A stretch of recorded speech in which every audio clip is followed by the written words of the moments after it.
வருது. அண்ணாமலைக்கு 2 குரூப் இருக்கு. ஒரு குரூப் வந்து ஆபாசமா பேசும், இன்னொரு குரூப் நாகரிகமா பேசும். அமெரிக்காவில் அவர் சொன்ன ஒரு சில கருத்துக்கள் எனக்கு உடன்பாடு இல்லை.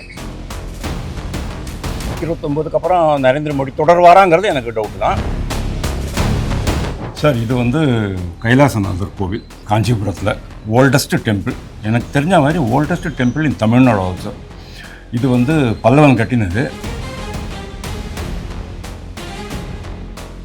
என்னை பொறுத்த வரைக்கும் எம்ஜிஆரை விட ஒரு நல்ல ஆட்சி கொடுத்தாரு ஜெயலலிதா.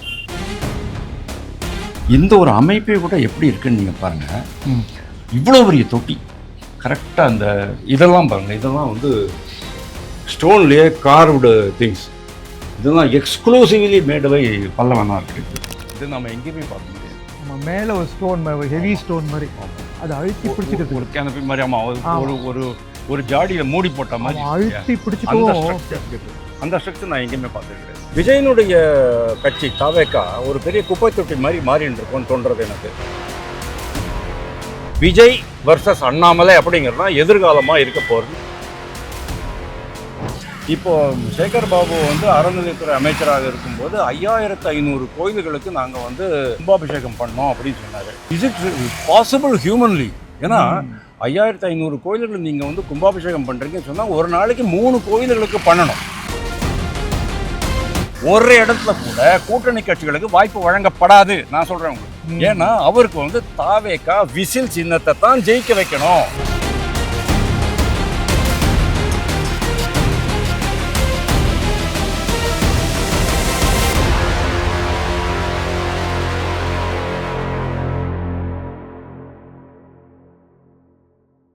வணக்கம் தென்னவன் மீடியா நண்பர்களே. நீங்கள் இது வரைக்கும் நம்ம திரு வாசுதேவனை சந்தித்த போது ஆன்லைனில் ஸ்ட்ரீம்யார்ட் இன்டர்வியூவாக தான் பார்த்துருப்பீங்க.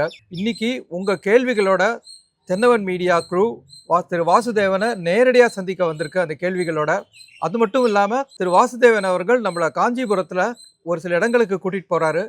உங்களுடைய கேள்விகளை அங்கேயே வச்சு நம்ம கேட்க போகிறோம். இந்த வீடியோ வந்து உங்களுக்கு ஒரு காஞ்சிபுரத்தை பற்றின ஒரு இன்ஃபர்மேஷனாக பயனுள்ளதாகவும் இருக்க போகிறது. அதே சமயத்தில் உங்கள் கேள்விகளுக்கான பதிலும் திரு வாசுதேவன் ஐயா கொடுக்க போகிறாரு. கடைசி வரைக்கும் இருந்து பாருங்கள். நன்றி. வாசுதேவன் ஐயா வணக்கம். இது வந்து ஆனந்த் அப்படின்னு தாழக்குடி, கன்னியாகுமரி மாவட்டத்திலேருந்து. நான் உங்களுடைய மிகப்பெரிய ரசிகன்.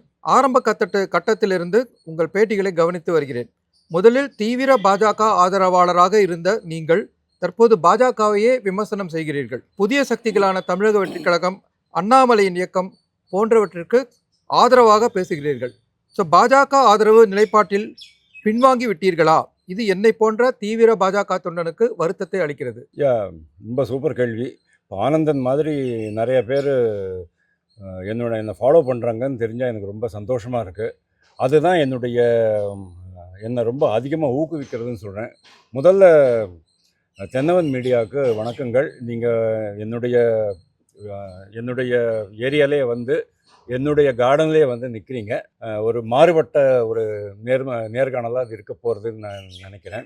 It's very good thing. But the question ரொம்ப வேலிட் கொஸ்டின். நிறைய பேர் இதை என்கிட்ட ஃபோன் பண்ணி கூட கேட்டாங்க. ஆனந்தன் கேட்டதை நிறைய பேர் கேட்டாங்க. நீங்கள் வந்து உங்களுடைய நிலைப்பாடு மாறுகிறதா அப்படின்னு கேட்டாங்க. அதுக்கு நான் சொன்னேன், நிலைப்பாடு மாறலை.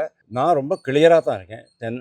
தமிழ்நாட்டை பொறுத்த வரைக்கும் அண்ணாமலை, மத்தியில் பாஜக, மோடி, நரேந்திர மோடி, நாட்டுக்கு மோடி, தமிழ்நாட்டுக்கு அண்ணாமலை அப்படிங்கிறது தான் என்னுடைய ஸ்டாண்டர்டு ரெஃபரன் இப்போதைக்கு. But at the same time நான் வந்து பாஜக விமர்சனம் பண்ணுறேன் அப்படின்னு நான் நினைக்கல. ஏன்னா பாஜகவை விமர்சனம் பண்ணுற அளவுக்கு அவங்க வந்து தப்பு பண்ணலை. அதே சமயம் தாவேக்காவில் வந்து இப்போதைக்கு இந்த தாவேக்கா அரசு இன்னையோட கரெக்டாக 2 மாதம் முடிஞ்சு போச்சு. 10ஆம் தேதி மே மாதம், 10ஆம் தேதி இன்னைக்கு ஜூலை மாதம். இந்த 60 நாட்களில் தாவேக்கா அரசனுடைய செயல்பாடு எப்படி இருக்குது அப்படின்னு பார்த்தீங்கன்னா கண்டிப்பாக ஓரளவுக்கு திருப்திகரமாக தான் இருக்குது. இன்றைக்கி ட்ரிச்சில் விஜய் போய் பேசிட்டு வந்திருக்கிறாரு. அதில் கூட சில பாயிண்டர்ஸ்லாம் நம்மளுக்கு வருது. அதாவது இன்னும் கொஞ்சம் அதிரடியாக தான் இருக்க போகிறதுங்கிற மாதிரி எனக்கு தோன்றுறது. இப்போ ஊழல் ரொம்ப கம்மியாகிட்டு இருக்கு.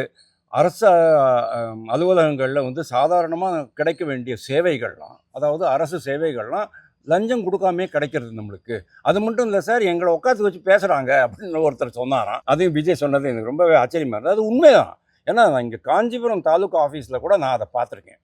முதல்ல யாருமே நம்மளை கண்டுக்க மாட்டாங்க. இப்போ யாராவது நம்மளை மாதிரி ஒரு பொது அதாவது யாருன்னு தெரியாதவங்க, என்ன பார்த்தா அவங்களுக்கு தெரியும். ஆனால் நீங்கள் திடீர்னு ஒரு தாலுகா ஆஃபீஸ்லேயோ ஒரு கலெக்டர் ஆஃபீஸ்க்குள்ளேயோ நீங்கள் போனீங்கன்னு சொன்னால் உங்களை அவங்க ரிசீவ் பண்ணுற விதமே வேறையாக இருக்கும். அந்த மாற்றத்தை கொண்டு வந்தது விஜய் தான் இல்லையா? அப்போ நான் வந்து விஜய்க்கு ஆதரவாக பேசவே நான் மாட்டேன்னா. ஊழல் இல்லை. கான்ட்ராக்ட்லலாம் முந்தியெல்லாம் வந்து ஒரு 10 கோடி ரூபாய் கான்ட்ராக்ட்னா 20 கோடி ரூபாய்க்கு இவங்க மினிமம் ப்ரைஸ் வச்சுட்டு அதுக்கு மேலே வந்து கான்ட்ராக்ட் வாங்கிட்டு இருந்தாங்க. இன்னைக்கு கான்ட்ராக்டர் சங்கம் என்ன சொல்கிறது, 35-40% கம்மியாக நாங்கள் கோட் பண்ணுறோம் அப்படின்ட்டு அவங்க சொல்கிறாங்க. அப்படின்னா இதுக்கு முன்னால் எவ்வளோ கொள்ளை அடிச்சிருக்காங்கன்னு நீங்கள் பாருங்கள். இதெல்லாம் தான் மக்கள் தாங்களாகவே ரொம்ப நாளாகவே வேண்டிய மாற்றங்கள். அந்த மாற்றங்களை அவர் கொண்டு வரார் அப்படின்னு நான் ஃபீல் பண்ணுறேன். அதே சமயம் பாஜகவும் நான் வந்து என்றைக்குமே தவறாக விமர்சித்து கிடையாது. நிறையா பேர் சொல்கிறாங்க அண்ணாமலையுடைய ஆட்கள்லாம் வந்து அண்ணாமலைக்கு 2 குரூப் இருக்குது. ஒரு குரூப் வந்து ஆபாசமாக பேசும், இன்னொரு குரூப் நாகரிகமாக பேசும். இந்த ஆபாசமாக பேசுகிறவங்கலாம் நிறைய கேவலமாக பேசுகிறாங்க. இப்போ சமீபத்தில் கூட யாரோ ஒரு அண்ணாமலை குரூப்பில் இருக்கிற ஒருத்தரை அரெஸ்ட் பண்ணி உள்ளே போட்டுட்டாங்க. அவர் வந்து மார்ஃப்டு பிக்சர் ஆஃப் தமிழிசை போட்டிருந்தாங்க அப்படின்னுட்டு. அது எவ்வளோ தூரம் மார்ஃப்டு பிக்சர், அது உண்மையிலேயே அவர் தான் போட்டாரா இல்லை அதுக்கு முன்னாலேயே வேறு எங்கேயாவது ஒரிஜினேட்டாக இருக்காங்கிறது எனக்கு தெரியாது. ஸோ இந்த மாதிரியான சுச்சுவேஷனில் அண்ணாமலை மொத்தமாகவே நான் வந்து இது பண்ணல, ஆதரிக்கலை. அதே சமயம் அவர் இந்த அமெரிக்காவில் அவர் சொன்ன ஒரு சில கருத்துக்கள் எனக்கு உடன்பாடு இல்லை. அதே மாதிரி மத்திய பாஜகவினுடைய செயல்பாடுகளில் ஒரு சில விஷயங்கள் எனக்கு உடன்பாடு இல்லை. அதனால் நான் அதை வந்து கிரிட்டிசைஸ் பண்ணுவேன், அவ்வளோதான். ஃபார் எக்ஸாம்பிள், மத்திய பாஜகவில் என்ன உங்களுக்கு உடன்பாடு இல்லை அப்படின்னு கேட்டால், நாடு தழுவிய மத வெறுப்பு பிரச்சார சட்டம், எதிர்ப்பு சட்டம் போடணும் அப்படின்னு நான் ஃபீல் பண்ணுறேன். எப்படி வந்து இன்றைக்கி சிங்கப்பூர்லேயும் மலேசியாலையும் இருக்கோ அதே மாதிரி மத வெறுப்பு பிரச்சாரம் பண்ணுறது, மத வெறுப்பு சட்டம் பண்ணுறது. இல்லைன்னா நீங்கள் பாருங்கள், நேற்றுக்கு கர்நாடகாவில் உள்துறை அமைச்சர் என்ன பேசியிருக்கிறார், மல்லிகார்ஜுன் கர்கேயுடைய மகன் பிரியாங்க் கர்கே என்ன பேசியிருக்கிறார்னு பாருங்கள். குங்குமம், இந்து பெண்கள் அணியும் குங்குமப்பூவிலிருந்து தயாரிக்கப்படுகிறது. இவருக்கு குங்குமப்பூலேருந்து என்ன பண்ணுறாங்கங்கிறது கூட தெரியல. குங்குமம் எப்படி பண்ணுறாங்கன்னு தெரியல. அதுக்கு சோபா கரன்லாஜே மத்திய அமைச்சர் சொல்லிருக்கிறாங்க, குங்குமம் வந்து எதுலேருந்து பண்ணுறாங்கங்கிறது கூட நம்ம அமைச்சருக்கு தெரியல. குங்குமப்பூலேருந்து பண்ணுறாங்களாம். சுத்தமான மஞ்சள்லேருந்து தான் அதை பண்ணுறோம். அந்த மஞ்சள் கர்நாடக பூமியில் விளையுது. அது கூட இந்த கர்நாடக மகனுக்கு தெரியலையே அப்படின்ட்டு அவங்க வந்து கிண்டல் பண்ணிருக்கிறாங்க. எதுக்கு சொல்லணும்னு நான் கேட்குறேன். குங்குமப்பூ வந்து பயிரிடுபவர்கள் எல்லாருமே வந்து முஸ்லீம்கள். அதனால் முஸ்லீம்கள் பயிரிடும் குங்குமப்பூவிலிருந்து கிடைக்கக்கூடிய குங்குமத்தை இந்து பெண்கள் அணிந்து கொள்கிறார்களே, அதை அவர்கள் ரத்து செய்வார்களா அப்படின்னு கேட்கறது இந்துக்களை வேண்டுமென்றே நீங்கள் வந்து சீன்ற மாதிரி இருக்கு. மத்திய அரசினுடைய ஒரு சட்டம் அந்த மாதிரி வந்திருக்குன்னு சொன்னால் பிரியாங்க் கார்கே இந்த மாதிரி பேசுவாரா? பேச மாட்டார். பிரியாங்க் கார்கே அரசியலமைப்பு சட்டத்தின்படி பதவி பிரமாணம் மேற்கொண்டுள்ள ஒரு மந்திரி. அவர் வந்து ஒரு கான்ஸ்டிடியூஷனல் போஸ்ட்டு. அவரே இப்படி பேசுகிறான்னு சொன்னால் பாமரன் எப்படி பேசிட்டு இருப்பான்? அந்த மாதிரி ஒரு சட்டம் ஏன் கொண்டு வரல மத்திய அரசு அப்படிங்கிறது என்னுடைய கேள்வி நியாயமான கேள்வி. என்னுடைய விமர்சனம் கூட நியாயமான விமர்சனமாக தான் இருக்கும். ஆனால் நான் பாரதிய ஜனதா கட்சி நரேந்திர மோடி தலைமையிலே ஆகட்டும், இல்லை வேற ஒருத்தருடைய தலைமையிலே ஆகட்டும், ஏன்னா 2029 அப்புறம் நரேந்திர மோடி தொடர்வாராங்கிறது எனக்கு டவுட்டு தான். யாராக இருந்தாலும் சரி, அவங்க வந்து மக்களுக்கு நல்லது செய்கிற வரைக்கும், விஜய் நல்லது செய்கிற வரைக்கும், செஞ்சுக்கிட்டு இருக்கிற வரைக்கும், அண்ணாமலை தமிழ்நாட்டினுடைய உரிமைகளை காப்பாற்றுறது வரைக்கும் நான் இந்த 3 பேருக்குமே ஆதரவாக இருப்பேன். சார், இது வந்து கைலாசநாதர் கோவில் காஞ்சிபுரத்தில் ஓல்டஸ்ட் டெம்பிள். எனக்கு தெரிஞ்ச மாதிரி oldest temple in Tamil Nadu also. இது வந்து பல்லவன் கட்டினது. பல்லவர்களில் நிறைய பேர் தான் மகேந்திர பல்லவன், மகாபலிபுரத்தில் நீங்கள் பார்த்துருக்கீங்க, அந்த ஷோர் டெம்பிள் இருந்து இல்லையா, அதனுடைய சேம் ஸ்ட்ரக்சர் தான் அந்த மெயின் ஸ்ட்ரக்சர். இந்த பக்கம் நீங்கள் பார்த்தோன்னா தெரியும். இந்த மாதிரி பிரகாரம்லாம் வந்து அங்கே இடிஞ்சு போயிடுச்சு, இங்கே இன்னும் அப்படியே மெயின்டைன் பண்ணிருக்காங்க. இதில் என்ன விசேஷம் அப்படின்னு சொன்னால், இது வந்து மொத்தமாகவே மண்ணாலே கட்டப்பட்டது. மணல் இருக்கு, ஆற்று மணல். 1300 வருஷம் ஆகிட்டும் இது இன்னும் இதே கண்டிஷனில் இருக்குது அப்படின்னா நீங்கள் பார்த்துங்க, அது எப்பேற்பட்ட ஒரு தமிழனுடைய பண்டைய கட்டிடக்கலையினுடைய ஒரு மண்ணால் கட்டிடன்னு சொல்றீங்க. ஆனால் மழை பெயர்ச்சியே கரையாதான்? கண்டிப்பாக கரையதான். ஓவர் பீரியட் ஆஃப் டைம் மழை, காற்று, வெயில் எல்லாத்துக்குமே கரையத்தான் போகிறது, வேறு வழி கிடையாது. இப்போல்லாம் வந்து இது நல்ல வேலையாக ஆர்கியாலஜிக்கல் டிபார்ட்மெண்ட்டில் இருக்கிறதுனால இந்த அளவுக்காவது ப்ரிசர்வ் பண்ணி வச்சுருக்காங்க. நல்ல வேலையாக இப்போது ஓரளவுக்கு அது ப்ரிசர்வேஷன் ஆகிட்டு இருக்கு. பட் ஸ்டில் இது வந்து எப்படின்னு கேட்டால், அவுட் சைட்லேருந்து நீங்கள் பார்த்தீங்கன்னு சொன்னால் உங்களுக்கு அந்த இது தெரியாது. இங்கே உள்ளுக்குள்ளே வந்து பார்த்ததுக்கப்புறம் தான் இந்த மாதிரி ஒரு பிரம்மாண்டமான ஒரு அமைப்பு தெரிகிறது. ம். ஆனால் வெளியில் வந்து இதுக்கு தேவையான அந்த ஆம்பியன்ஸ் கொண்டு ம். வர்றது கவர்மெண்ட்டுடைய வேலை. ம். பட் அன்ஃபார்ச்சுனேட்லி அவங்க இன்னும் பண்ணாமல் இருக்காங்கிறது தான் நான் பார்க்குறேன். இது வந்து காஞ்சிபுரத்தில் யார் வந்தாலும் இந்த இடத்த நான் கூட்டிகிட்டு வந்து காமிச்சிடுவேன். இது என்னுடைய பிரமாதம் சார். மிகப்பெரிய இது வந்து பெருமை. இது உலக அளவில் எடுத்துட்டு போக வேண்டிய உலக அளவில் எடுத்துன்னு போக வேண்டிய சமாச்சாரம். ஆக்சுவலி இதுக்கெல்லாம் வந்து இருக்குமா இருக்கும், யுனெஸ்கோ சர்டிஃபிகேட் கண்டிப்பா இருக்கும். இதுக்கெல்லாம் இருக்கும். ஹெரிட்டேஜில் கொடுத்துருப்பாங்க. ஆமா. இது வந்து முருகர் சிலை. முருகர் சிலை ஆறுமுகம் ஆறுமுகம். மயிலில் உட்காந்துருக்கார். ம். இந்த அருமையான சிலை பாருங்க. ஆனால் இதுக்கும் சம்பந்தம் இருக்கான்னு கேட்டால் எனக்கு தெரியாது. அதே மாதிரி இந்த கல்லுக்கும் இந்த கல்லுக்கும் டிஃபரன்ஸ் இருக்கும். ஆமா. இந்த கல் வந்து நடுவில் பேஸாக வச்சுருப்பான். எல்லா இடத்துலையும் கரெக்டாக பேஸாக வச்சுருப்பான். இது உள்ள வந்து நம்ம பல்லவர் காலத்து பெயிண்டிங்ஸ் வந்து நம்மளால பார்க்க முடியுது. சிலையும் இருக்கு, கூடவே பெயிண்டிங்கும் இருக்கு. சார், அடுத்த கேள்வி பீர் முகமது, தேனி மாவட்டம் உத்தவபாளையத்திலிருந்து கேட்கிறாரு. எம்ஜிஆர் முதல் விஜய் வரை பல முதலமைச்சர்களை நீங்கள் பார்த்து விட்டீர்கள். உங்களை பொறுத்தவரை தமிழகத்தின் சிறந்த முதலமைச்சர் யார்? எம்ஜிஆர்லேருந்து விஜய் வரைக்கும் சொன்னால் அந்த ஆப்ஷன்ஸ் கம்மியாயிடும். அதுக்கு பின்னால் நான் போக முடியாதுன்னு நான் நினைக்கிறேன். ஸோ எம்ஜிஆர், அதுக்கப்புறம் கருணாநிதி, அதுக்கப்புறமா ஜெயலலிதா, அதுக்கப்புறமா எடப்பாடி பழனிசாமி, ஸ்டாலின், இவ்வளோ தான் இருக்குது. என்னை பொறுத்த வரைக்கும் எம்ஜிஆரை விட ஒரு நல்ல ஆட்சி கொடுத்தாரு ஜெயலலிதா. எம்ஜிஆருடைய முதல் அந்த 5 வருஷம் ஆட்சி ரொம்ப டாப் டக்கராக இருந்தது. ஏன்னா ரொம்ப டைட்டாக அந்த அரசியல்வாதி. ஒரு சின்ன குறுக்கீடு சார், நடுவில் வந்து திருமதி வி.என். ஜானகி இருந்தாங்க. அப்புறம் எடப்பாடிக்கும் ஜெயலலிதாவுக்கும் நடுவில் பன்னீர்செல்வமும் இருந்தாரு. அது அதாவது 26 நாள் ஆட்சி அமைச்சவங்க. அதே மாதிரி ஸ்டாப் கேப்பில் முதல்வராக இருக்கிறவங்க, அவங்களெல்லாம் வந்து நம்ம வந்து கணக்கில் போட்டக்கூடாது. அவர் வந்து ஓ பன்னீர்செல்வத்துக்கு மேலே எனக்கு பெரிய மதிப்பெல்லாம் இருக்குது, இல்லாமல் இல்லை. ஆனால் ஒரு ஓ பன்னீர்செல்வம் வந்து சீஃப் மினிஸ்டராக இருக்கும்போதும் சரி, நிதி அமைச்சராக இருக்கும்போதும் கூட அவர் வந்து மக்களுடைய மனசில் நிற்கிற மாதிரியாத ஏதாவது ஒரு திட்டத்தை அறிவிச்சிருக்கிறாரா நீங்கள் எனக்கு சொல்லுங்கள். ஒன்றுமே கிடையாது. அதனால நான் அவரை பற்றி பேச விரும்பலை. ஆனால் ஜெயலலிதா அப்படி கிடையாது. எம்ஜிஆர் அப்படி கிடையாது. எம்ஜிஆர் வந்து இந்த மதிய உணவு திட்டத்தை ரொம்ப பெரிய அளவில் பரவலாக்கினார். அது ஊரில் வந்து கம்ப்ளைண்ட் பண்ண போது ஒரேடியாக ஒழிச்சு கட்டிட்டார் எல்லாரையுமே. அந்த அளவுக்கு அவர் பவர்ஃபுல்லாக இருந்தார். அதுக்கப்புறமா ஜெயலலிதா வந்தபோது ஃபஸ்ட்டு 6 months 1991 to 96 வந்து ஒரு ஒரு டேமேஜிங் ஆட்சி தான், அது இல்லாமல் இல்லை. அதுக்கப்புறமா ஆனால் அதே சமயத்தில் தான் வந்து ஒரு மிகப்பெரிய ஆளுமை மிக்க தலைவர் அப்படிங்கிறத அவர் வந்து டெவலப் பண்ணார். அந்த இதை காமிச்சார். தன்னுடைய ஆளுமை பண்பு அவர் வந்து காமிச்சார். அதுக்கப்புறமா 1996 2001 திருப்பியும் கருணாநிதி வந்தார். 2001லேருந்து 2006 ஜெயலலிதா திருப்பி வந்த போது தான் பல்வேறு திட்டங்கள் ஆரம்பிச்சது. குடிநீர் திட்டம் ஆரம்பிச்சது, அம்மா உணவகம் ஆரம்பிச்சது, ரெயின் வாட்டர் ஹார்வெஸ்டிங் அப்படின்ட்டு ஒரு மிகப்பெரிய திட்டம் ஆரம்பித்தாங்க. ஒண்டர்ஃபுல் திட்டம். அந்த திட்டம் மட்டும் ரொம்ப ஒரு இந்த டிஎம்கே காரங்களால் ஒரு மோசமான திட்டம், ரொம்ப மக்களை சுரண்டும் திட்டம்னு இவங்க வந்து பிரச்சாரம் பண்ணினால அது வந்து கெட்டுப்போச்சு. அது மட்டும் இருந்திருந்ததுன்னு சொன்னால் தமிழ்நாட்டு மக்களுக்கு, தமிழ்நாடு மொத்தமாகவே சொல்கிறேன், கோடை காலத்தில் தண்ணீர் பிரச்சனையே இருந்திருக்காது. அது மாதிரி பல்வேறு திட்டங்களை அவங்க நிறைவேற்றிருக்கிறாங்க. அதனால் என்னை பொறுத்த வரைக்கும் பேர் முகமதுக்கு நான் சொல்கிற பதில், ஜெயலலிதா வந்து ஓகே ஊழலெல்லாம் இருந்தது. அவருடைய காலத்தில் தான் வந்து ஒரத்த நாடு வைத்தியலிங்கம் ஊழல் பண்ணார், இவர் ஊழல் பண்ணார், செந்தில் பாலாஜி ஊழல் பண்ணார், நிறைய பேர் பண்ணியிருந்தாங்க. ஆனாலும் அவருடைய அட்மினிஸ்ட்ரேஷன் அப்படி நீங்கள் பார்க்கும்போது ரொம்ப பிரமாதமாக இருந்தது. மக்களுக்கு என்ன பண்ணணுமோ அதை முன்னால் வந்து பண்ணினார். தானே வந்து அதுக்கு ஒரு உதாரணமாக திகழ்ந்தார் அப்படிங்கிறத பார்க்குறோம். எப்படின்னா அந்த நகை நட்டெல்லாம் கழட்டி போட்டுட்டு ஒரு பச்சை கலரில் ஒரு கோட் போட்டுண்டு நான் இனிமேல் இப்படி தான் இருக்க போகிறேன் அப்படிங்கிற மாதிரி அவர் சொன்னார் இல்லையா, அது ரொம்ப பாராட்டப்பட வேண்டிய ஒன்று நான் பார்க்குறேன். தேங்க்யூ. இது வந்து அபிஷேக ஜலம் விழுது. நார்மலி கேரளாவில் இதை பிளாக் பண்ணிவிடுவாங்க. இதை தாண்டி அந்த போக முடியாது. இப்படி போயிட்டு சுத்த முடியாது கேரளாவில். சிமெண்ட் இப்படி போயிட்டு அப்படியே ரிவர்ஸில் தான் போயாகணும். ஆனால் இங்கே வந்து தனியாக தொட்டி கட்டி விட்டுட்டாங்க. இந்த ஒரு அமைப்பே கூட எப்படி இருக்குன்னு நீங்கள் பாருங்கள். இவ்வளோ பெரிய தொட்டி கரெக்டாக அந்த இதெல்லாம் பாருங்கள். இதெல்லாம் வந்து ஸ்டோன்லேயே கார்வ்டு திங்ஸ். இதெல்லாம் exclusively made by Pallavan architect. இவர் வருவார், சாஸ்திரிகள் வருவார், கதவை திறந்து பூஜையெல்லாம் பண்ணுவார். அப்போ நம்ம வந்து தரிசனம் பண்ணிக்க முடியும். சாயங்காலம் 4 மணிக்கு மேலே 6 மணி வரைக்கும் இருப்பார். 6 o'clock இது வந்து ஆர்கியாலஜி டிபார்ட்மெண்ட்டில் இருக்கிறதுனால கரெக்டாக 6 o'clock கதவை மூடிடுவாங்க. அது வரைக்கும் நம்ம பார்த்துக்கலாம். மற்றபடி இங்கே வந்து பெரிய திருவிழா அதெல்லாம் ஒன்றுமே கிடையாது.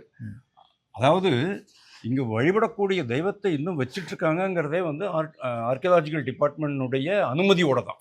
அது ஒரு பெரிய, அது என்ன சொல்கிறது, ஒரு நன்கொடை மாதிரி வச்சுக்கலாம். ஓகே. கிடையாது. இது வந்து இந்த டைப் வந்து நம்ம எங்கேயுமே பார்க்க முடியாது. இந்த மேலே ஒரு இது வச்சுருக்கா பாருங்க, இதை நம்ம எங்கேயுமே பார்க்க முடியாது. நம்ம மேலே ஒரு ஸ்டோன் மாதிரி, ஹெவி ஸ்டோன் மாதிரி. ஆமாம், அது அழுத்தி பிடிச்சிக்கிறது. ஒரு கேனப்பி மாதிரி. ஆமாம், ஒரு ஒரு ஒரு ஜாடியில் மூடி போட்ட மாதிரி அழுத்தி அந்த பிடிச்சிக்கவும். ஸ்ட்ரக்சர், அந்த ஸ்ட்ரக்சர் நான் எங்கேயுமே பார்த்தது கிடையாது. சார், தென்னவன் மீடியா சேனல் குரூப் சார்பாக ஒரு கேள்வி. கரூர் அங்கே பிரச்சாரத்தும் போது ஒரு பெரிய விபத்து நடந்து நமக்கு எல்லாம் தெரியும். இன்னைக்கு ஜூலை 10 முதலமைச்சர் திரு விஜய் அவர்கள் கரூருக்கு போயிட்டு அங்கே முதல் தடவையாக அந்த கரூர் மக்களை சந்திக்கிறாரு. அப்போ அங்கே இருக்கிற 32 குடும்பத்துக்கு அரசு வேலை வாய்ப்பை வந்து அவர் கொடுக்குறாரு. இதுக்கு வந்து ஒரு விதமான எதிர்ப்பு வருது, ஆதரவும் வருது. உங்க கருத்து என்ன? இந்த மாதிரி விபத்துல அவருடைய பிரச்சாரத்துல வர அந்த குடும்பங்களுக்கு இவர் வந்து ஒரு சலுகை மாதிரி பண்ணி அரசு வேலை கொடுக்கறது எப்படி பாக்குறீங்க? இல்லை, இதில் ஒன்றும் பெரிய தப்பு இருக்கிற மாதிரி எனக்கு தெரியல. கம்யூனிஸ்ட் தலைவர் என்ன சொல்லியிருக்கிறார் அப்படின்னா, அது வந்து ஒரு கட்சி சார்ந்த பிரச்சாரமாக இருந்தது. அதில் உயிரிழந்தவர்களுக்கு நிவாரணம் கொடுக்கணும்னா அந்த கட்சி தான் பண்ணணும் அப்படின்னாரு. எந்த கட்சி நீங்கள் சொல்லுவீங்க? இவங்களை கேட்டால் டிஎம்கே தான் ஆட்சியில் இருந்துச்சு, காவல்துறை வந்து டிஎம்கே கையில் இருந்தது அப்படின்றாங்க. அப்போது டிஎம்கே தான் கொடுக்கணும் அப்படின்னு சொல்ல முடியுமா?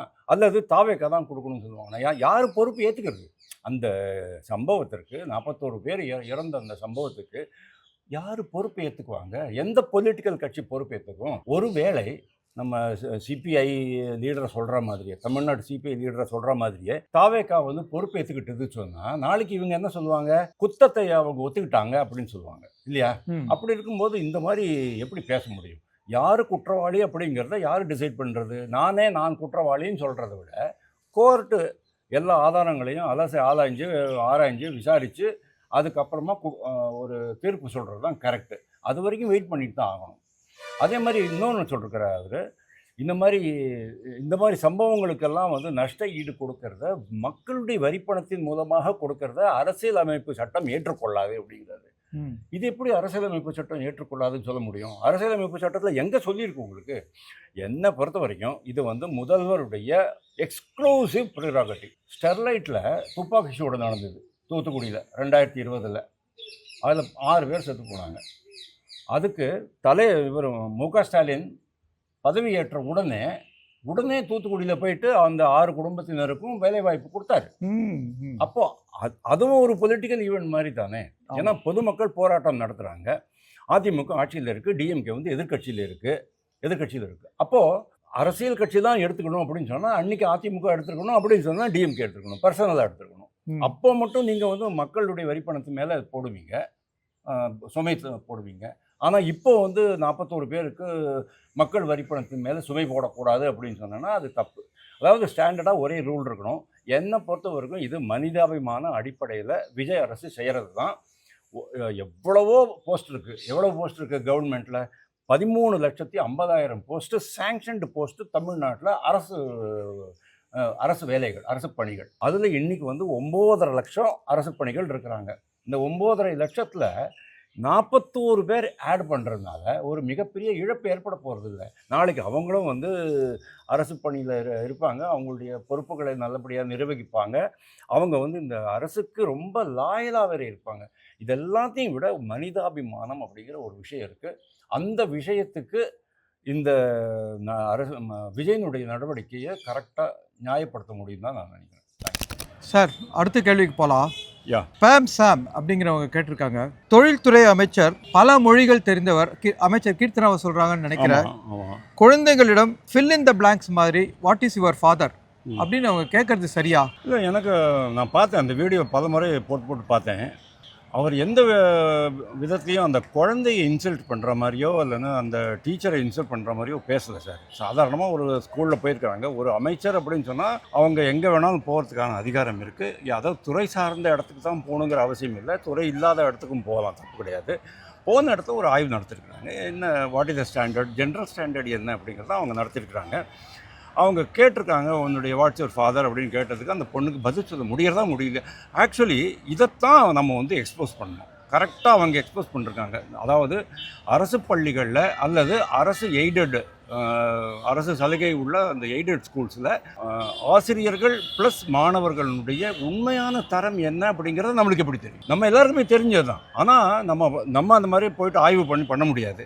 ஆனால் ஒரு அமைச்சர் அதை ஆய்வு பண்ணி வெளியில் கொண்டு வரும்போது ஆட்டோமேட்டிக்கலி அதுக்கு ஒரு ஆப்டிக்ஸ் கிடைக்கும். அது வந்து ஒரு பேச்சு பொருளாக மாறும்போது நாளைக்கு என்ன பண்ணுவாங்க, மற்ற டீச்சர்ஸும் ஓகே அந்த ஸ்டாண்டர்டுக்கு நம்ம உயர்த்திக்கணும்னு அவங்க பார்ப்பாங்க. குழந்தைங்களும் அந்த ஸ்டாண்டர்டுக்கு நம்ம தரத்தை உயர்த்திக்கணும்னு அவங்க பார்ப்பாங்க. அதில் எந்த தப்பும் இருக்கிற மாதிரி தெரியல. அவங்க வந்து ரீல்ஸ் போடுறாங்க, மோகம் பண்ணுறாங்க, இன்சல்ட் பண்ணுறாங்க அப்படிங்கிறதுலாம் வந்து தேவையில்லாத ஒரு பிரச்சனை. ஒரு அமைச்சராக இருந்து பொறுப்பாகத்தான் அதை பண்ணியிருக்கிற மாதிரி நான் பார்க்குறேன். இதில் எந்த தப்பும் கிடையாது. பெங்களூர்லேருந்து கிருஷ்ணன் அப்படிங்கிறவர் கேட்குறாரு, அண்ணாமலையார் ஆட்டம் எப்பொழுது ஆரம்பம்? தாவேக்காவை அண்ணாமலையார் எப்படி எதிர்கொள்வார்? அடுத்த கேள்வியை சொல்லிடுறேன். அண்ணாமலையார் கட்சி பாஜக கட்சிகள் இணையும் தருவாயில் இப்பொழுது அண்ணாமலை மீது வன்மத்தை கக்கும் நபர்களின் கதி என்னவாகும்? 4 கேள்வி கேட்டிருக்காரு. தாவேக்காவில் சமீப காலமாக வந்து இணைபவர்கள் எல்லாம் ஊழல் படிந்தவர்களே ஆனபோது ஜோசப் விஜயை சுற்றி ஊழல்வாதிகள் சூழ்ந்து இருக்கும் பொழுது ஊழலற்ற கட்சி கொடுக்க சாத்தியமா? இந்த கடைசி கேள்வியை நான் முதல்ல ஆன்சர் பண்ணுறேன். விஜயனுடைய கட்சி தாவேக்கா ஒரு பெரிய குப்பை தொட்டி மாதிரி மாறின்னு இருக்கும்னு தோன்றது எனக்கு. ஏற்கனவே நான் வந்து ஃபேஸ்புக்கில் பதிவு போட்டிருக்கேன். ஏன்னா ஊரில் இருக்கிற குப்பையெல்லாம் திரட்டி கொண்டு போயிட்டு அவர் கட்சியில் சேர்த்துக்கிற மாதிரி இருக்குது. தேவையே இல்லை அதெல்லாம். இப்போது விஜய் பாஸ்கர் 1, விஜய் பாஸ்கர் 2 அவங்களெல்லாம் நீங்கள் எந்த கேட்டகரியில் வைப்பீங்க? ஏற்கனவே அவங்களுக்கு ஊழல் குற்றச்சாட்டுகள் நிறையா இருக்குது. அவரோட சேர்றவங்களுக்கு வந்து நிறையா ஊழல் குற்றச்சாட்டுகள் இருக்குது. டிஎம்கேலேருந்து போகிறவங்க, ஏடிஎம்கேலேருந்து போகிறவங்க யாருக்குமே ஒரு கரைப்படியாத ஒரு இது கிடையாது. அப்படிங்கும்போது அவங்கள நீங்கள் சேர்த்துக்கிறதுனால உங்களுக்கு கட்சியில் என்ன லாபம் இருக்குதுன்னு தெரியல. முக ஸ்டாலின் அதே மிஸ்டேக் தான் பண்ணார். அதாவது மற்ற கட்சிகள்லேருந்து எல்லாரையும் உள்ளே சேர்த்துக்கிட்டு உட்கட்சியில் இருக்கிறவங்க, கட்சியில் ரொம்ப நீண்ட காலமாக வேலை செய்கிறவங்களுக்கு வந்து வாய்ப்பு இல்லாமல் போயிட்டு இருந்தது இல்லையா? இப்போ நாளைக்கு இதே தானே இப்போ தாவேக்காவில் வந்து விஜய் பண்ணுறாரு. விஜய்க்கு இதனால் ஒரு பெரிய தலைவலி நாளைக்கு ஏற்படலாம் அப்படிங்கிறது என்னுடைய அனுமானம். அண்ணாமலையை பற்றி அவர் கேட்டார். நேயர் ரொம்ப அருமையான கேள்வி கேட்டிருக்காரு. எப்போ அதை ஆரம்பிப்பார் அப்படிங்கிறது, அவர் எப்படி எதிர்கொள்ள போகிறார் விஜய் அப்படிங்கிறது. விஜயை இம்மீடியட்லி அவரால் ஒன்றும் பண்ண முடியாது. ஏன்னா விஜயனுடைய இன்னைக்கு திருச்சியில் அவர் பேசின கூட நீங்கள் பாருங்கள், இதை வந்து ஒரு ஸ்டார்டிங் தான், இனிமேல் தான் பிக்சர் இருக்குது அப்படிங்கிற மாதிரி அவர் பேசியிருக்கிறாரு. அப்படின்னா பொதுமக்களுடைய அந்த ஆதரவை இன்னும் அதிகப்படுத்திக்கணும் அப்படிங்கிறது தான் விரும்புகிறாரு. அதிகப்படுத்திக்கணும்னு சொன்னேன்னா ஊழல்வாதிகள் மேலே நீங்கள் வந்து ஆக்ஷன் எடுத்தாகணும். ஊழல் இல்லாத ஒரு நிர்வாகத்தை கொடுக்கும்போது ஆட்டோமேட்டிக்கலி மக்களுக்கு வந்து இந்த ஆட்சி மேலே ஒரு ஈர்ப்பு ஏற்படும், ஆட்டோமேட்டிக்கலாக ஏற்படும். 3வதாக இந்த மற்ற நடவடிக்கைகள் இப்போ வந்து ஒன்றுமே இல்லாமல் மெட்ராஸில் மட்டுமே உட்காந்துக்கிட்டு 16,800 கோடி ரூபா எல்என்டியோடது வந்தது. அதே மாதிரி இன்னும் 2-3 கம்பெனிஸ்னுடைய புரிந்துணர்வு ஒப்பந்தங்கள்லாம் வந்திருக்கு. அப்போ மக்கள் வந்து ஸ்டாலினையும் இவரையும் கம்பேர் பண்ணுவாங்களா மாட்டாங்களா? ஸ்டாலின் வந்து ஸ்பெயின், போர்ச்சுகல், பிரான்ஸ் எல்லாம் போயிட்டு 500 ரூபா, 150 கோடி ரூபா இப்படி தான் வந்து முதலீடுகளை ஈர்த்துக்கிட்டு வந்தார். ஆனால் இவர் உட்காந்த இடத்துல 20,000-30,000 கோடி ரூபாய் முதலீடுகளை இருக்கிறார் அப்படின்னு சொன்னா மக்கள் அதை பற்றி பேசுவாங்களா மாட்டாங்களா? அதனால இவர் முதல்வர் விஜயினுடைய நடவடிக்கைகள் எல்லாமே ரொம்ப கச்சிதமாக நடந்துகிட்டு இருக்கு. 1-2 இடங்கள்ல எனக்கு திருப்தி இல்லை சார், நான் ஒத்துக்கிறேன் சார். அருணை நீங்கள் வந்து லஞ்ச ஒழிப்பு துறையில் நீங்கள் போட்டிருக்கீங்க, எனக்கு இஷ்டம் இல்லை, நான் ஒத்துக்கிறேன். 2வது திருப்பரங்குன்றம் விஷயத்தில் எனக்கு அது இஷ்டம் இல்லை தான். ஆனால் ஒரு விஷயம் சொல்கிறேன், ஏவா வேலு மேலே நீங்கள் கை வைக்கிறதுக்கு முன்னால் அந்த கதிரவன் மேலே கை வச்சுருந்தீங்கன்னு சொன்னா உங்களுக்கு ஆப்டிக்ஸ் பயங்கரமாக கிடச்சிடும். ஸோ இன்னைக்கு விஜய் எப்படி பண்ணுறாரு அப்படின்னு சொன்னால் டிஎம்கே என்னென்ன பண்ணினா டிஎம்கேக்கு தலைவலி வருமோ அந்த வேலையெல்லாம் அவர் பண்றாரு. அப்படி இருக்கும்போது மக்களுக்கு அது ரொம்ப சௌகரியமா இருக்கு, மக்களுடைய ஆதரவு ஆட்டோமேட்டிக்கலி கிடைக்குது. நாளைக்கு இதெல்லாம் போய் ஊழல் கொஞ்சம் கொஞ்சமாக ஆரம்பிக்கும் போது, ஃபார் எக்ஸாம்பிள் இந்த அரசு வழக்கறிஞர்களில் ஒரு 120 கோடி ரூபா ஊழல் பண்ணிதான் சொல்கிறாங்க. இருக்கலாம், இல்லாமலும் இருக்கலாம், நம்மளுக்கு தெரியாது. ஆனால் இந்த மாதிரி கொஞ்சம் கொஞ்சமாக அவங்க ஆரம்பிக்கும் போது ஆட்டோமேட்டிக்கலி அண்ணாமலையினுடைய கை ஓங்க ஆரம்பிச்சிடும். 1. 2வது, இந்த அரசு கொடுத்த வாக்குறுதிகளை நிறைவேற்ற முடியாமல் தவிக்கும் போது திருப்பியும் அண்ணாமலையினுடைய அந்த ஆட்டம் ஆரம்பிக்கும். ஆனால் இன்னுமே டிஎம்கே ஏடிஎம்கே ஆட்டம் முடிஞ்சது, க்ளோஸ். விஜய் வர்சஸ் அண்ணாமலை அப்படிங்கிறது தான் எதிர்காலமாக இருக்க போகிறதுன்னு நான் நினைக்கிறேன். Thank you sir. அடுத்த கேள்வி வைத்தியநாதன் எஸ் அப்படிங்கிறவர், தமிழகத்தில் லஞ்சம் மற்றும் ஊழலை ஒழிப்பதற்கு முதல்வர் விஜய் எடுக்கும் முயற்சிகள் முழுமையான பலன் தரும் என்று நம்புகிறீர்களா? கண்டிப்பாக. ஏன்னா கண்கூட நம்ம பார்க்க முடியுது. கான்ட்ராக்டர்ஸ் எல்லாம் வந்து 35 to 40% கம்மியாக தான் கோட் பண்ணுறாங்க. இப்போ அரசு அலுவலகங்களில் எங்கேயுமே லஞ்சம் வாங்கிறதில்ல. மாறாக எங்களெல்லாம் வந்து உட்காத்தி வச்சு ரெஸ்பெக்ட் கொடுக்குறாங்க, மரியாதை கொடுக்குறாங்க அப்படின்ட்டு ஒரு சில வீடியோலாம் போட்டிருக்காங்க. இன்றைக்கி வந்து இதில் கரூரில் விஜயும் அதே தான் சொல்லியிருக்கிறாரு. அடிப்படையாக நம்ம என்ன அப்படிங்கிறத பார்க்கணும். அதாவது ஒரு வேலை, ஒரு குறிப்பிட்ட வேலைக்கு 10 கோடி ரூபா அப்படின்னு சொன்னோன்னா 20 கோடி ரூபாய்க்கு இவங்க வந்து டெண்டர் போட்டுட்டு இருந்த வழக்கம் இருந்தது. அதே மாதிரி பல இடங்களில் இப்போ எப்படி செக் பண்ணுறாங்க அப்படின்னு சொன்னால், ஒரு சிம்பிள் திங் சொல்கிறேன். ஒரு காங்க்ரீட், நம்ம ஒரு கட்டடம் கட்டுறோம். காங்க்ரீட்டுக்கு வந்து ஒரு மூட்டை சிமெண்ட்டுக்கு 4 மூட்டை மணல் இல்லைன்னா 5 மூட்டை மணல் போடலாம். ஆனால் அவங்க 10 மூட்டை மணல் 15 மூட்டை மணல் போட்டுட்டு கட்டுறாங்க. இப்போது சேகர் பாபு வந்து அறநிலையத்துறை அமைச்சராக இருக்கும்போது 5500 கோயில்களுக்கு நாங்கள் வந்து கும்பாபிஷேகம் பண்ணோம் அப்படின்னு சொன்னார். Is it possible humanly? ஏன்னா 5500 கோயில்கள் நீங்கள் வந்து கும்பாபிஷேகம் பண்ணுறீங்கன்னு சொன்னால் ஒரு நாளைக்கு 3 கோயில்களுக்கு பண்ணணும் தமிழ்நாட்டில். அவ்வளவு கும்பாபிஷேகம் அவங்க பண்ணாங்களா அப்படிங்கிறது தெரியல. கும்பாபிஷேகம் பண்ணின எல்லா கோவில்களையும் நீங்கள் போய் பாருங்கள். அந்த காங்க்ரீட்டு கையால் சுரண்டிங்கன்னா கீழே விழுந்துடும். அதுதான் பெரிய பெரிய பிரிட்ஜஸ் எல்லாம் பற்றி நம்ம பேச அவசியம் கிடையாது. ஆனால் ஸ்கூல் பில்டிங் நீங்கள் பாருங்கள். ஏழை மக்களுக்கான குடியிருப்பில் எவ்வளோ வந்து ஊழல் பண்ணியிருக்காங்கன்னு நீங்கள் பாருங்கள். அதெல்லாம் நீங்கள் பார்த்தீங்கன்னு சொன்னால் அதெல்லாம் இப்போ வெளியில் வருது. அப்போது ஊழலினுடைய அடிப்படை அந்த பேஸ் எங்கே இருக்கோ அந்த இடத்துல தான் வந்து விஜய் அட்டாக் பண்ணுறாரு. அதனால தான் சொல்கிறேன், விஜய் வந்து சரியான பாதையில் பயணிக்கிறாரு. அவருடைய இந்த நடவடிக்கைகள்னால கான்ட்ராக்டர் மட்டும் இல்லை, அதிகாரிகள் மட்டும் இல்லை, பொதுமக்களுக்கே பயங்கரமான விழிப்புணர்ச்சி வந்திருக்கு அப்படிங்கிறத நான் பார்க்குறேன். அதனால தான் சொல்கிறேன், இந்த மாதிரி நடவடிக்கைகள் பலன் மட்டும் தராது, கூடவே விஜய்க்கு பயங்கரமான ஆதரவை தரும்னு சொல்கிறேன். ஓகே. அதிமுகவிலிருந்து தாவேகா கட்சியில் சேரும் பல முன்னாள் அமைச்சர்கள் மீது ஊழல் குற்றச்சாட்டுகளும் நீதிமன்ற நிலுவையில் உள்ள வழக்குகளும் முதல்வர் விஜயின் ஊழலற்ற ஆட்சிக்கு எதிர்மறை பிம்பத்தை உருவாக்குமா? சூப்பர். இதுக்கு முன்னால் அதே மாதிரியே ஒரு சிமிலர் கேள்வி தான் கேட்டோம். நம்ம அதை ஆன்சர் பண்ணிடணும். அதான் சொன்னேன் நான், முதல்வர் வந்து தன்னுடைய கட்சி ஒரு குப்பை தொட்டு மாதிரி வச்சுக்கக்கூடாது, எல்லா குப்பையெல்லாம் தூக்கி போடக்கூடாது, கட்சிக்குள்ளே யாரை அனுமதிக்கிறீங்கிறது இம்பார்ட்டண்ட்டு. அவர் என்ன நினைக்கிறாரு, பாஜகவும் இதே மாதிரி தானே எல்லாரையும் அள்ளிக்கிட்டு வந்து வாஷிங் மிஷினில் போடுறாங்க, அதுக்கப்புறமா துவச்சிக்கு மாட்டிடுறாங்க, அதே மாதிரி நம்மளும் பண்ணலாமேன்னு அவர் நினைக்கலாம். தப்பு கிடையாது. இன்றைக்கி டிஎம்சிலேருந்து வெளியில் வந்த 3 தலைவர்களுக்கு ராஜ்யசபாவில் நாமினேஷன் கொடுத்துட்டாங்க அவங்க. இது வந்து பயங்கரமான அதிரடியான வேலை. அது பாஜகவோடது.